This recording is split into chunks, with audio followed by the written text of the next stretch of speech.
Welcome to Point of View Uncensored. Reviews are based off facts and not opinions. I'm Dr. Richardson. I'm Dr. J, and welcome back, everyone. It's your brother, DJ. What's up, everybody? I'm Yusuf. Nice to meet you. And today we have a special guest with us today, brother Mr. Eric Bell. So how you doing today? Very good. Good to have you on our show.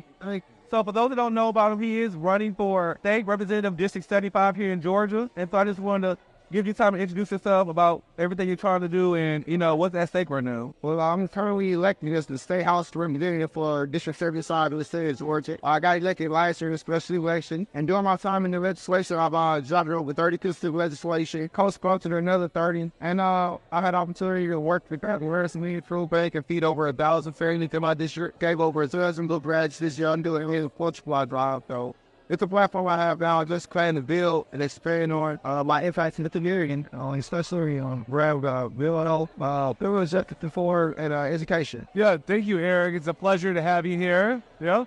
I'm really interested in your initiatives on mental health. So I wonder if you could just tell us some more details just about what you have planned for the future, any bills you want to bring forward, or just your thoughts on that. Well, I'm currently working to build mental health communities or neurodiverse communities. We had a nasty man as mental health profiler or institutions. But one thing that we need, we have too many mental health patients housed in our prison that not actually getting rehabilitative care. So what we need are institutions, residential community for individuals who suffer from various mental health conditions. You don't need those individuals in jail. We need to make mental health work for individuals that have support networks where their kinship, friends, or family that can support them. Before a vast large amount of the community, they need 24-hour lives where they need support services that can't be found in jail. And we need more residential mental health services outside of our prison. So that's the main thing I want to do. Provide to those who wouldn't know what help, but not as well too. And I have a question for you. So, since being elected, what's the thing you're most proud of thus far? I got some legislation passed. My name's not on it, but everyone knows about the voucher bill. Georgia passed the bill this year. If your school district is above 25 or performance school, you'll get $6,500 to go to private school. That bill passed, and I was able to amend their bill to put an income cap in it to make sure that the funds are going to the students that need it the most and not a coupon system where those services are and advocates of private students that may be living in those states. So that's the one of the biggest things I'm proud of, making sure that those individuals that need help can get it. Thanks again for being with us today. Thank you. What is your plan for people in your community that are having a hard time as far as like just their day-to-day living, being able to forward in Georgia right now? One of the bills I'm proud I sponsored was the sister bill or the brain bill to Danzela's the rent control bill. Sponsor that so we can have rent control in Georgia. It's a very simple bill that if you didn't know, rent control is illegal in Georgia. If you're a city councilman, if you're a county commissioner, if you're the mayor and want to enact rent control, it's illegal. I would simply submitted a bill to lift that implementation of rent control. So that local municipalities and cities can protect those who need, can set a cap for those who need it the most, provide affordable housing.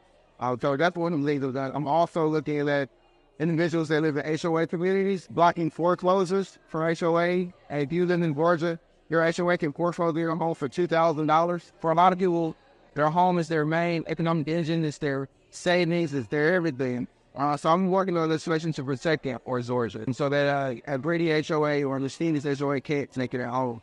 As well as providing senior citizens with judicial reviews before foreclosure on their homes.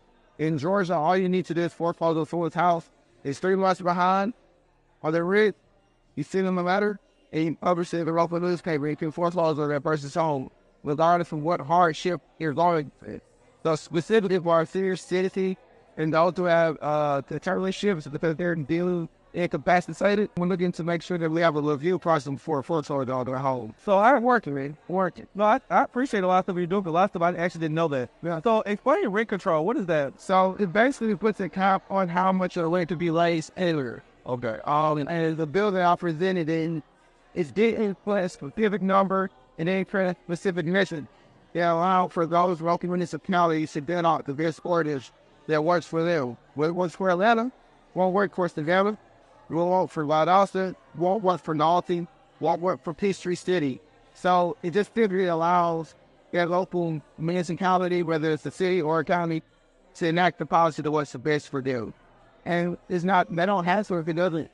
If doesn't work for your city or your county, it's not a mandate to have, but it's different if you want to, you can. So we'll talk about more about healthcare. Okay. I know that the state has not expanded healthcare in Georgia, correct? And then you think about that, you think about like, believe liver transplants. That now I see that HIV is number 3 in the nation here in Atlanta. Oh, number 1. I think no, it's number 2. It's high. Actually, Memphis and Miami are 2 and number 1. Okay. But when you think about those types of things and there's no health care, I mean, what does that say to us people here in Georgia? I think that we're voting for individuals that don't have our best interests in mind. And in Georgia, we live in a red state, a Republican state. So that honestly looks like Republican values not working for the majority of individuals. It looks like Republican values not supporting majority. It looks like having to go not only to your city of your state, but that's just official, but go to the counterpart that may be a Republican state. This is where matters to all Georgia. And that's where the fight really is. But I just have a doubt. Yeah, thank you. So I think, if I remember right, you're on the Higher Education Committee. I'm working behind it. Well, we're with the Veteran Affairs Committee. Okay. I'm on the Age and Human Relations Committee. It's all leasing. But I work with the Higher Ed Committee to expand the scholarship. Sure. Move felony drug conviction to the reasonable person and everything. It didn't pass this year, but we have support to keep pushing for it. That's great. That's great. So I teach in higher education, so I just know how teachers have been so impacted by inflation, by just sort of, having policies rolled out and they're not having a voice sometimes. So I'm thinking of cost of living, the cost of living increase that I think recently passed the House, if I'm not mistaken. Yeah. So I'm just wondering, what will you do to advocate for teachers in Georgia? One thing I want to do for teachers is the tech field, especially when this is a student sitting or being involved with teachers, looking at legislation that will protect the teacher and allow protection for the teacher if like that happen, as well as raising the tax and basically the teachers the tax CTC statewide from $350 in items they use in house, not household, but items to classroom to $1,000. But there's $350 that goes fast. It's just not enough. This is not enough to cover with expenses to put into their own class. If I have two specific things, they'll all start raising papers. And so I said that's currently going on, right? They're trying to raise the teacher salary, right? What the rates are here. One interesting also in more education. With Georgia school staff, they don't have the same retirement plan as teachers. So when they retire, they actually have a huge disadvantage. So I'm looking in the class, they were able to some buy into the education. The school systems are retirement. So I'm looking at reinstating there for your janitorial staff. Okay. Your kitchen staff, the nurses, all those that help really keep our school together. Because they all play a vital part, not. So I guess we can get into the hot topics. Yeah, that's what we've been talking about. So Don't break. so the fifth, I know, right? But I know everyone's talking about the whole P. Diddy situation. As far as he got raided, his house got raided, his kids got pretty much under handcuffs, and then people go back to the whole Cat situation about him, paying her $30 million, I believe. And so all that stuff going on, I mean, what do you think about it? Do you think, is it justice that's being happening, or do you believe that they're kind of doing it wrong? I have no idea. He real thick, but I'm really to wait to play out the court of law. My position is bad. Whatever happened, it's a positive view. They can have a full investigation, and hopefully it's an unbiased, federal investigation that will unveil the truth. Our casting and any other individual that has been wrong or violated, they're about to fear for them if they deserve all the justice and support they need. And for Diddy, they've been convicted. So my thing is innocent or freaking guilty. But for any victim involved, I was just with college, but the city and it's Gardner. And it's innocent for guilty. And I hope that is not true. Because I don't wish harm on anyone or where for any revelation even or that comes out of it. I hope that it's false because I don't wish that actually happened to me about her. But if it did, I hope that the full court of justice get into the individual that perpetrated powers and there's so much story to wisdom down for those individuals that were victimized. But I hope it's not true because I hope it was victimized. All right. It's just a sad story. But just think about, I mean, not even just that situation, because I mean, again, that doesn't really show us as black people in the best light. No, that's another sad story as well. It's another instance of a successful black man. All what it says in the prison jar doing something dirty. So I think the whole theory can be asked or picture itself. And then we think about in Georgia, like what just happened a few weeks ago with Fannie Mae Willis and that whole fiasco with, another embarrassment. So, I mean, in those situations, because I think we have someone actually running against her now. Possible. They're the always for my running for something. Yeah. And so we see those situations and we see, I don't know if you're familiar with the whole Natalie Hall commissioner with that whole situation. It's like, we supposed to be leaders, but then, these people get elected, There was an incident in our office, privatization with the colleague. That's what happened. So, Was something wrong with that? in the FSU Act, I believe we're all considering adults, so we're all considering adults. But I think what happened was, as far as the Fannie Mae Willis situation, I know in that situation, they claimed that it was her hiring the guy with a financial benefit. I think that was the word that they used. I believe they dated prior to, but all I've seen it for a lot, it seems like they don't have much evidence on her. Yeah. It doesn't seem like it's sticking. It may be an inappropriate relationship, but as far as the actual evidence goes, that she benefits financially from it, I don't think we're the voters of that. But if she had to fire him, though. I mean, do I think there was something positive appropriate going on there? Yeah, but was there a financial benefit to it? And they proved they went over through. Either she can afford the cruise, they could have get that outside of that. Yeah. And that might have been something that the public might be saying appropriate, but I believe that she benefited financially from it. No, not at all. And so when you think about Natalie Hall, like that was even much worse situation. I mean, she had somebody she was tracking a guy, I think that was working under her, and he ended up suing the Fulton County, and the lawsuit was over almost $1 million. So those type of situations, like, again, we're paying for that. No, not always for that. Always disappointing when you see leadership fall, especially minority leadership get expired or a margin minority leader. It always interprets the world in it, but at the end of the day, I always give individuals grace because I know that I make a lot of mistakes. And if I was ever to make a mistake, I'll individuals can treat my body at work and not that one night I had, or not in the way it's for somebody got me wrong. Yeah. It's just unfortunate where people make this thing. You're a young man in politics, and with those type of scenarios, incidents that are feeling wrong that on and me feel like there is a certain type of scheme the spotlight on any that you can. You got self-pitch him. One a certain way. Now, I definitely think there's a pressure to perform in the public eye, but I try to keep myself authentic throughout. I don't have a selling to get quality for the already selling. So I try to be authentic as I can, so I know matter one of those moments where it's like, I totally will look at it now. And for me, right now, it's working. But there are cases where, you can't be, you have to show your spaces or not for that opposed with. Doesn't mean that you're not being authentic self, but sometimes you don't have to show everything you got. You don't have to show the whole head. With the onset of social media and everyone's now becoming filming popular life, I do feel like it's added pressure of not being seen in a certain light. Or having customers that areas their pressure, but it's what I told you to do. That's what's going to help the live or the math. That's what we got to do. And we go came up hard. That was a question I was actually thinking about, as an elected official, and what are some of those struggles that you've had to deal with that, and how have you been able to overcome any situation that hasn't gone your way? Well, the main question I get is, like I say, making sure that you're relatable, but not untouchable. Because as much as people want to relate to you, it's either you're a normal guy, they also want to be somewhat better leader.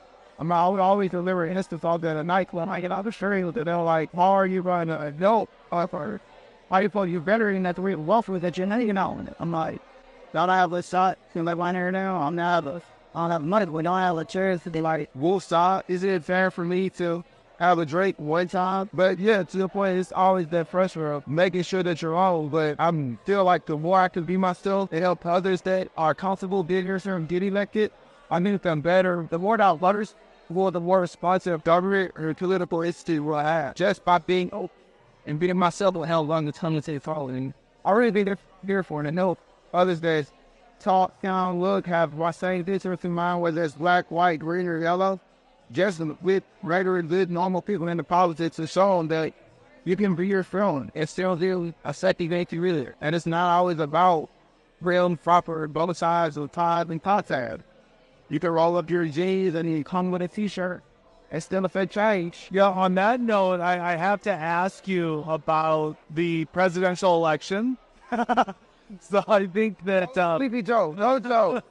Why do it die? Yeah, the polls show that most Americans are very dissatisfied with the selection between Donald Trump and Joe Biden. Yeah. So my question is, what does that say about our political system? That those are the only two options and we have to pick a poison. I mean, it says that we need more involved. It says a lot of those are educated, and I know are casting their malice because our political system is skewed towards people 70 and above, because those are our voters. So our political system will continue to be skewed that way until people in our age demographic come out of these roles and own, so they can show that we have political power. And that's what we're going to be left with. Or anybody that says, I don't want to vote for those candidates, you're going to get left with those candidates if you don't go vote, if you don't engage with the system. Anyone that doesn't want to engage with the system, and she is Nazi. If you don't, you're going to continue to see choices that we're left with. The system wants you not to vote. Don't think you're being radical by not voting. That's what they want you to do. Don't think you're being radical or you're having a novel idea by not voting. You're playing into the system's hand. The system wants you not to vote. That is their whole design, to keep you uninvolved and not engaged. So please, by all the serious, don't vote and play into the hands of the man, but by all means, you're not here for getting it. You're perpetuating the stereotype that we have today by not voting. One thing, Paul, before we got live, he asked you, like, why is it Gen Z voting? Yeah. And so I told him I think that our education system, of course, social media, we talked about that. There's a lot of different things, like just distracting Gen Z from voting and flipping. This isn't important. Some people think one day, I'm doing the right thing, but not voting. So, like, you being young, you being, like, very related, what do you think are some things that Gen Z can do to make sure the rest of our community love? Well, just be involved in the process. Leave out of the table. Because I'm 33. Gen Z is like 25 and under. It's certain stuff that y'all going through that I haven't experienced. And nobody can tell y'all story but y'all. So if y'all not at the table telling your story, it's not going to get told. It's not going to get heard. And we can only fathom or pretend or pontificate of what we can do for you. So if you want to see change, we need you at the table. If you want to see people that look like you, talk like you, vote like you, sound like you have common hits, somebody got to run. What I need for Gen Z to do is run. I need y'all to stand up and say, you know what, I'm going to run for something. And I need everyone to get behind them and to support them. What do you see in the future for politics? Maybe you don't have to say just in, like, your region in Georgia, but just in, like, the United States in general. Given that you're young, like, what do you see occurring? I'm hoping, what I see right now is there are a lot of people that are disengaged because the status quo, it gets perpetuated, and that scares me. But then I also see a lot of hope that people want to see charities and they just don't know the light avenue. And I feel like that, and we can harness that hope that people have, we can make a lot of change. And we can get those people engaged, whether that's organizing, protesting, having community rallies or give back. We can affect a lot of change. So that would galvanize people to vote. People have oath.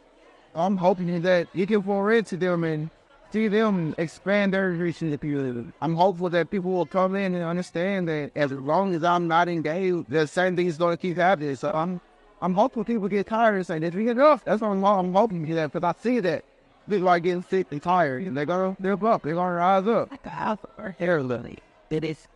Well, most recently coming out of the Port of Baltimore, praying for the breach and. It wasn't here. All right, wasn't it? Do you think that's going to impact the overall economy and American smart gigantic wars? Well, I think that's going to show a strain that we have in our infrastructure as far as it goes to shipping and manufacturing the boats to the port, because that breakdown is so what kind of investment that we need So I'm hoping that through that incident, we'll see what's on the knowledge is, the kind of resources and what type of wealth planning is needed to really make our economy number one when it comes to infrastructure growth. But yeah, so that's long we're so sorry about the benefits that can come from there to see we're like, all right, here's this monthly infrastructure, how can we improve that? Just so it's an opportunity to see how we can see the protected from that standpoint. We seeing the triumph in the Trinity. Exactly. Like, all right, our technology was wrong. We had some faulty systems. It's fixed those systems on that's what happened again. So you don't think it was appropriate that they were blaming the mayor for that happening? Because it's all over labor. Yeah, that's very not so focused by the mayor. It was breakdown of private ACM, private enterprise. The mayor had nothing to do with it. It was very inappropriate, but in a sensationalized political era that we live in, it's bound to happen. And hopefully in the future we move out of politicizing every event, because the most important thing or the most significant thing that I did that was the loss of life for the individuals that were on that bridge that passed away. And that's the most cemetery that didn't even talk about. The search and rescue effort and the ongoing outpouring support that would allow us the library that was trying. Perfect. Yeah, so I'm interested, just given your time in the Georgia House of Representatives, I'm curious, what's been the biggest surprise for you? So, okay, two parts. Okay, I'll just split it up. Okay. So what's been the biggest surprise, and then what's been the biggest challenge? The biggest surprise was everyone got his need as he paid. They was out file line. I mean, we all are around, so it's just a file line that I'm pumping. So that's one thing I learned, that just because they're the opposite side, it doesn't make them a bad person. Just go talk to the individual. Find out what's their interests. Do they have kids, family, dog? Where do they go to college? Where do they grow up? It was just the hardest thing that I lied with harder than everybody and getting to know. In the House of Representatives, 180 of us, the 40-day session, they were all actually convened together and getting to know everyone, really to know everyone's purpose involved. So what do you think needs to happen? Because it seems like we can't get a lot of our agendas passed, and my stuff is because you don't have enough Democrats in the state house. Is that correct? Yep. And so what key seat do you think we have a good chance of probably taking in the near future that we probably flip the house? Was there thought in my McDonald's? Yep, we were around. We had some down already. Probably like County or Alsters, year 1-5, offer in America. They tell you the and they're ambitious city. We've been done to. They're furious that we can flip as well as around here in Harvard with the Savannah, Albany, Valdosta, along this. They're all Democratic move that we have fought to do sure. So let's like some come right now to those kinds of towns and helping the fellow Democrat out, helping the girls subversive out, just making it to their point. Like, that's what we need to do. We got to go out and see it really briefly. We also saw there, we've already still have majority, but the drug is the majority. And it says Robert Liberty. It was just something new I thought, man. And so we can end off one of my final questions. So, well, it's hard. It's saying to your campaign. So the person you're going against, from my understanding, his father was a previous representative in the same was that you're running for now. So what are the chances, are you concerned or are you hopeful that you will be reelected for this position? I mean, I'm pretty confident I'll be reelected. I'm the most spiritual, so I don't think God will allow me to be elected. Only to serve work hard, but I'm still not happy to do the work. The individual I'm running their various we have the same names, so my predecessor. I think that's my biggest challenge. Some disgrace that I have against my party is that I've been a continuous resident of my district for 8 years. My opponent just moved me to the district a year ago when Harvard decided to step down. I'm a graduate of the district. I've ran higher in the commission in the district I'm right here now. My opponent ran for city in the 4th county outside in Bristol South. I think my biggest strength right now is that I'm a local, I'm lone bro, and I'm getting it Clay County, Sarbury Clay County. Okay. So I'm not new to it, I'm bring you. Okay, cool. I'm so here. Think of use your boil or what's their goal like in politics? I mean, what do you Well, my dream would be like the greatest cover story ever lived. So like Dr. Martin Luther King, Mother Teresa, Gandhi, Nelson Mandela, Huey P. Newell. I wanted to get to those people and whatever they take. And that may not be politics, none of those individuals were elected, but they even changed. They figured common change the world. Or whatever that looks like. I just see my live as politics, and if I had it my way, my dream is to do the government in Georgia. So that's my aim, but whatever allows live, something almost came, I'm gonna need. Like governor, that'd be nice. That's my dream though. And I'll end off with talking about or discussing. So what's your take on this whole Beyonce album? So I don't like it. You like the USO album? It's cool. No, okay. I'll learn what I've heard. I like it. Okay, cool. So I heard the original album was really good. I heard that all out. I heard the way I might have listened to it multiple times. You know, I heard over keyboards for it. The original was really good. I would be feeling the Cowboy Carter. Yeah, I give Cowboy Carter there. You do it there. So do you think that she is overrated? A lot of people say she's overrated and people talk about her too much. Do you think that's the case? No. I mean, if you're at the top of the game, you're at the top of the game. So, like, if they not top me, doing something wrong. No, blah, blah, the work. Oh, do you want to, any leave your campaign? I know. Oh, yeah. Well, again, I'm out here. State Representative Fairfield. I'm already elected, and I'm running to be re-elected for House District 75 in Lakewood County. You can find more information at bellforus.thinking, LLFORUS.com. Please donate, come out and volunteer, because we need your support. We want to change the world, but we want to start by changing our state first. So come out, support me at bellforus.com. Early voters start April 29th. The election is on May 21st. So let's make it happen. There we have it. Representative Eric Bell, Georgia State Representative. I'm glad to have you here today. Thank you. Yeah. Again, this is another episode of Point of View Center. I'm Dr. Winnesar. Dr. Jake. And this is your favorite brother, DJ. That's okay. Signing out. Peace, y'all. Thank you.